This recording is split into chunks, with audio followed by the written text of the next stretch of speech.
Prompt number 18. This is a fun one. Writing from multiple points of view when one of them is an animal.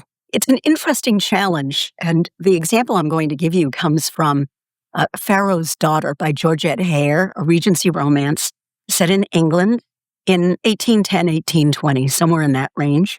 What's amazing about this is we switch from a person's point of view to a horse and back in a sentence or two, and the switch is within the sentence.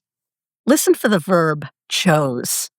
That's where you know that you're now in the horse's point of view. It's fun. Mr. Ravenskar was driving a carriage. Mr. Ravenskar's attention fixed on his task.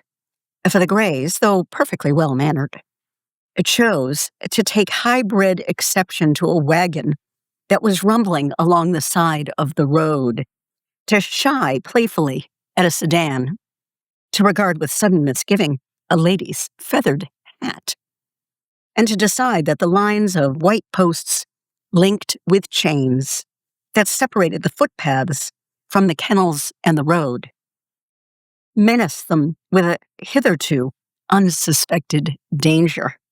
And then it goes back to Mr. Ravenskar's point of view. Isn't that adorable? It's a horse's point of view. Try that. Try writing from someone's point of view, then seamlessly switching into an animal's point of view. Could be a fish, could be a crow, could be an octopus. Go ahead and give it a try. And then I'd love to hear what you come up with. I read all the comments, of course, but even better, I hope you'd record a video and upload it so that I can amplify your voice.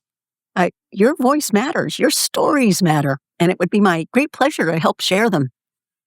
If you do that, use the hashtag #BeatTheBotsBook, and I will absolutely pass it along.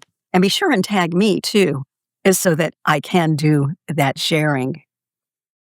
If you came to this video in any way other than the book, I hope you'll take a look at it. It's science-based creativity tactics designed specifically for writers to help them come up with new and fresh ideas that will help you beat the bots.